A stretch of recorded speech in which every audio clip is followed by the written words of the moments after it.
Right. So thank you very much for the opportunity.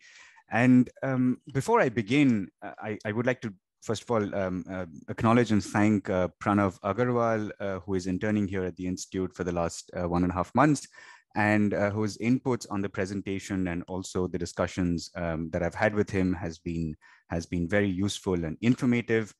He's also here on the Zoom call. So for whatever that I cannot answer, he's also there to help us out. Having said that, what I have today for you is a decision from Kenya, and it has already caused a lot of commentary across the board. And I would say for very good reasons.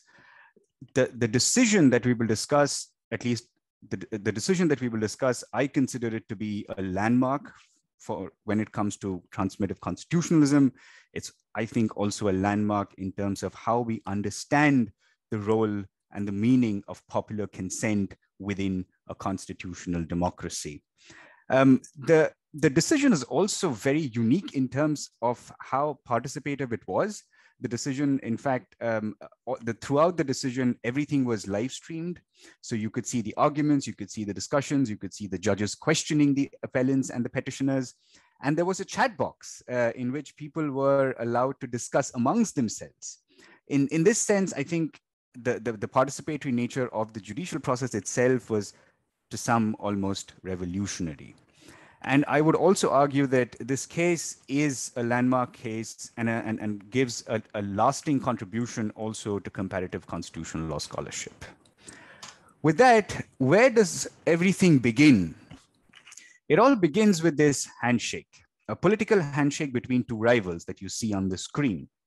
On the one hand, you have President Kenyatta, and the other hand, you have former Prime Minister Odinga, and they have not always seen eye to eye.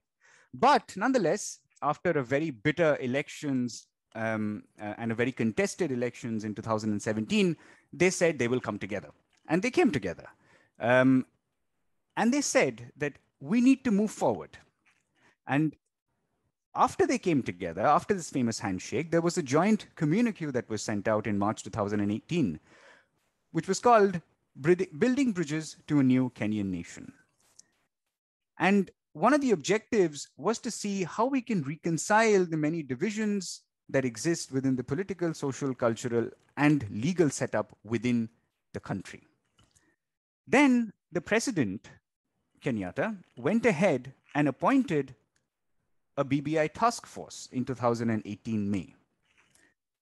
The task force, one of the things that the task force was supposed to do was to give recommendations and proposals for building a lasting unity in the country.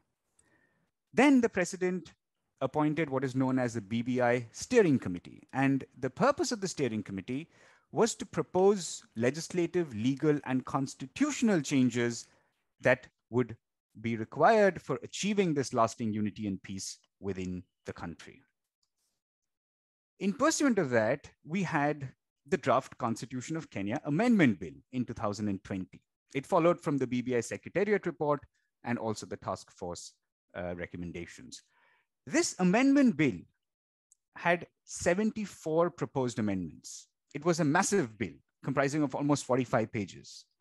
And it also affected some of the most prominent aspects of the present Constitution of Kenya, the 2010 Constitution of Kenya, including the independence of the judiciary. The amendment bill wanted to create new constituencies, wanted to increase the seats of the parliament, create a new prime minister's office, fundamentally sort of try and change the structure of the Constitution of Kenya as it exists. The BBI Steering Committee then went ahead with collecting of signatures because, well, as we will see, under the Constitution of Kenya, constitutional amendments by popular initiative have to be have to proceed in a way that you have to collect signatures from the people of Kenya. While this process was underway, the BBI Amendment Bill to amend the Constitution came to be challenged before the High Court. In the High Court, 8 petitions were filed. The High Court raised 17 constitutional legal issues, and it stretches over 321 pages. The High Court gave its decision, it went to the Appeal Court, and the Appeal Court framed 21 legal issues, and it spans across 1,000 pages. We cannot obviously discuss all the issues that were there in the case, but I bring before you 2 main challenges that the constitutional amendment faced before the court. One, the petitioners argued that the Constitution Amendment Bill violates the basic structure of the Kenyan Constitution. And second, that the entire process that entailed the creation of the task force, to the secretariat, to the collection of signatures, to finally the draft constitutional bill, was contrary to Article 257. And we will see what that article is. In a sense, they argued it was not a popular initiative. We need to be clear about what are the amending provisions in the Constitution of Kenya. Essentially, there are two. There are 2 ways to amend the Constitution. One is by parliamentary initiative, that is under Article 256, and the other is Article 257 amendment by popular initiative, which requires a signature of at least 1 million registered voters. What is important to note here is that in either of the cases, whether it's a parliamentary initiative or a popular initiative, if the bill refers to matters present in Article 255, they have to also be subjected to a referendum. Article 255 lays down these aspects. So if any of the amendments relate to the territory of Kenya, to the sovereignty of the people, to the Bill of Rights, so on and so forth, they have to be additionally subjected to a referendum process. So this is the scheme that the Constitution, the present Constitution, lays down for amendment of the Constitution. So one of the first questions that the court had to deal with was whether or not the basic structure doctrine even applies to Kenya. What is the basic structure doctrine? There are many formulations of it. What I have before you is the most simplest formulation, where the idea is that every constitution has certain implied inherent limitations to what you can and cannot do with respect to amendments. So the power to amend the Constitution does not include the power to alter the basic structure of the framework of the Constitution to change its identity. This is in a nutshell what the basic structure doctrine said. But the question before the court was that, do we really need to apply the basic structure doctrine? Because we already have a scheme under which there are certain provisions in the Constitution, or certain aspects in the Constitution, which cannot be amended at will, which has to be taken to the people. The court, when discussing whether or not the basic structure doctrine is applicable to Kenya, had its starting point the fact that the Constitution of Kenya is a transformative constitution. What does that mean? And the court notes that the purpose of the Constitution of Kenya 2010 was to initiate large-scale social change and reform through the process of the law and the Constitution itself, which would mean creating social justice, providing a rule of law framework, freedom, and democracy. So the court identified, first of all, that the Constitution of Kenya as it stands today itself is a transformative document. What this means in practice and in interpretation for the court is that along with the text of the Constitution, as a court, it also needs to evaluate the historical, economical, social, political, and cultural content that comes alongside a constitution as well, that we have to keep these aspects in mind when we deal with the interpretation of a transformative constitution. So then the court asked itself, what is the transformative agenda of the Constitution? What did it try to transform in the first place? And the court found 2 things, at least 2 things that the present Constitution wanted to transform. One, the Constitution wanted to denounce what the court called the culture of hyper-amendments. What the court meant by this was that under the previous constitutional structures, under the previous political structures, amendments after amendments within the Kenyan Constitution almost made it a nullity, almost removed some of its core features and identity, to the point that all power within the Constitution started to to confirm to the executive, to the president. So the court said that one of the reasons that this constitution exists today was to protect the constitution from gradual amendments.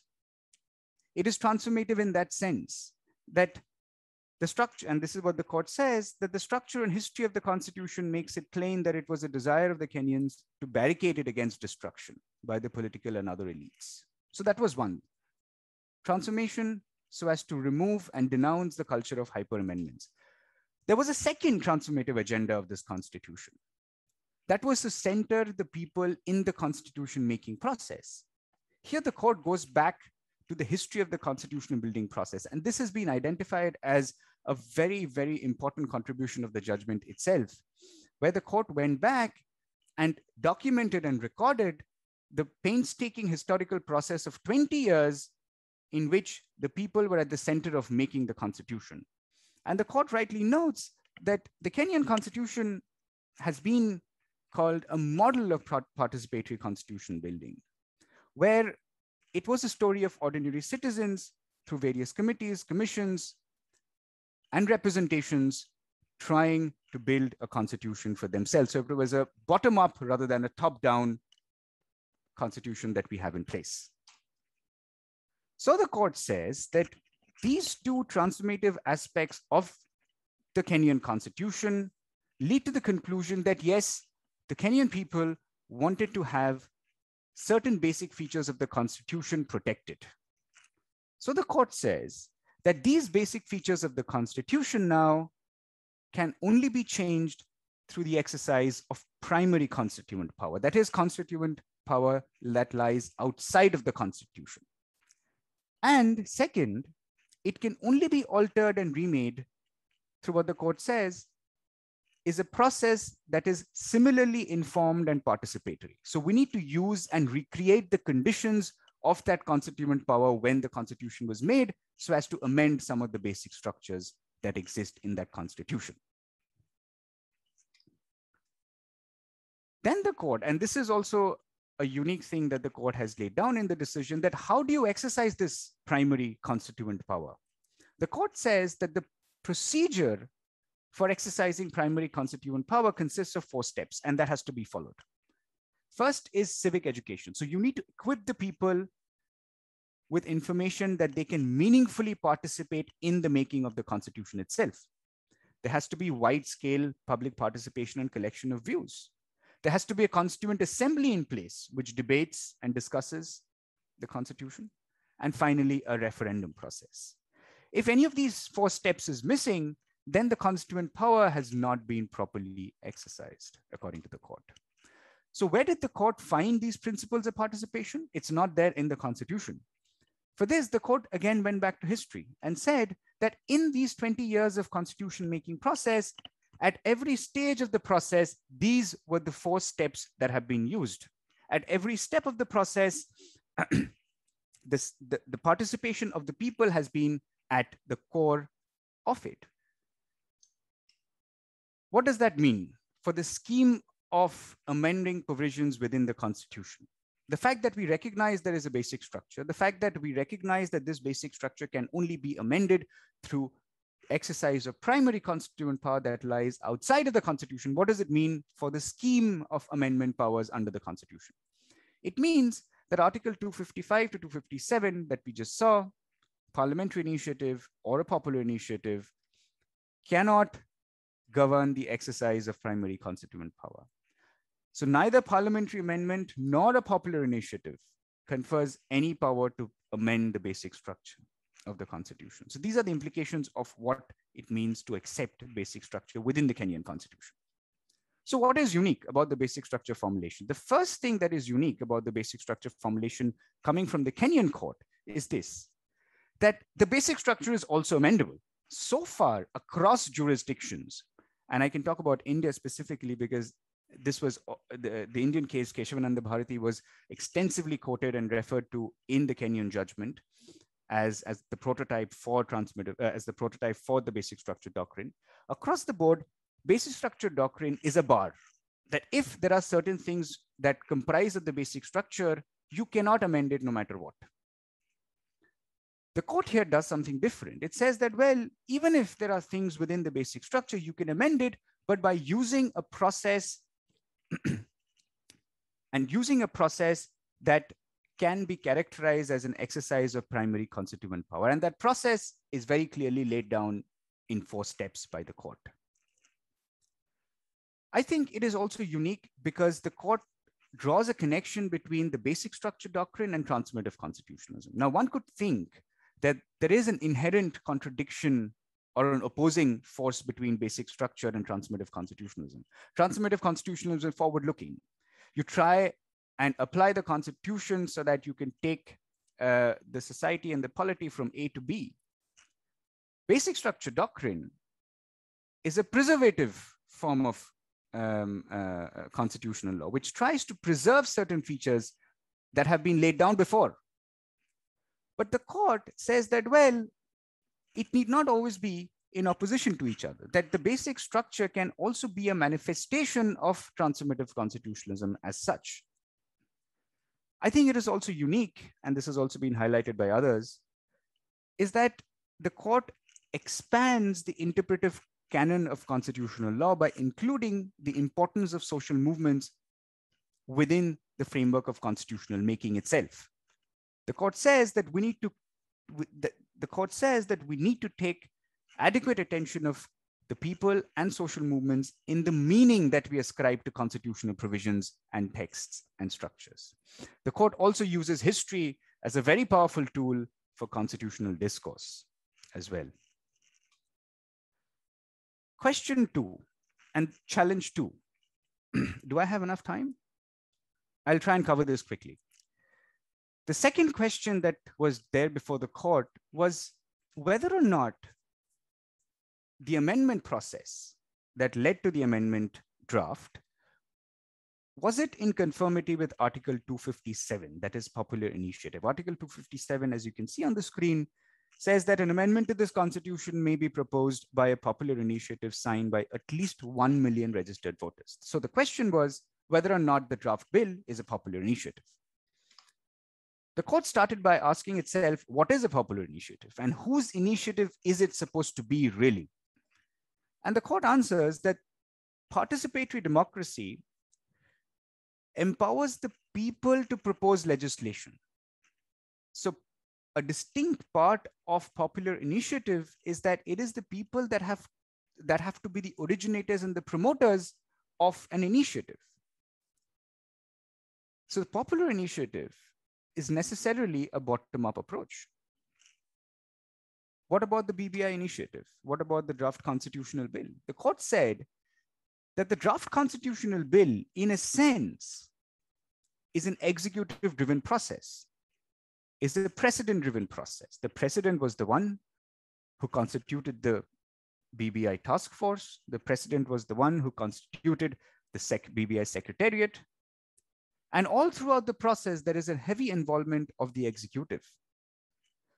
And that's why the court says that there has been no indication whatsoever that it is actually, in effect, a citizen-led one. So the fact that tomorrow you go to 1 million citizens and ask them to sign the petition does not make it a citizen-led process. It has to start from the citizens, a process of civic education, a process of public participation has to start from the beginning and has to end throughout.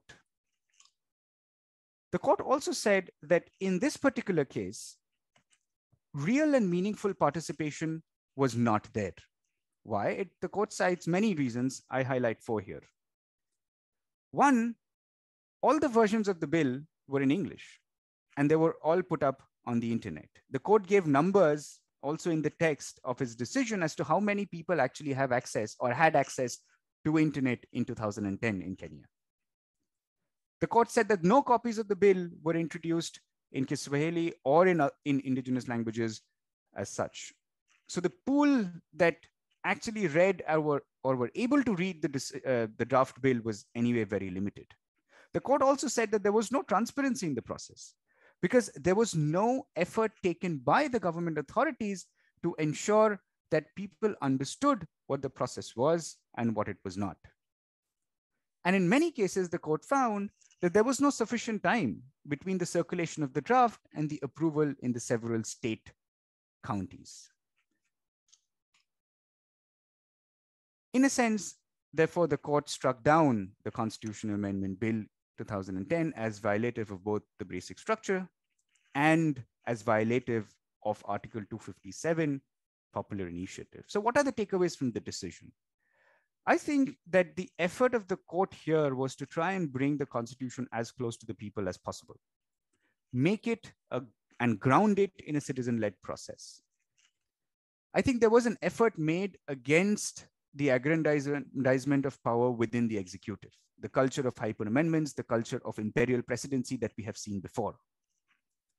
There was a very strict scrutiny of who was really behind these initiatives. Was it really the people, or was it the president acting what the court calls mischievously or behind the people?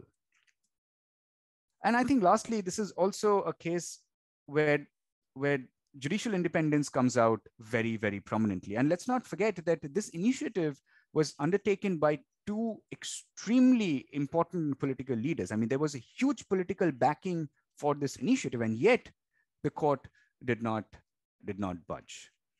So I think I will stop at that, and we can discuss the questions now.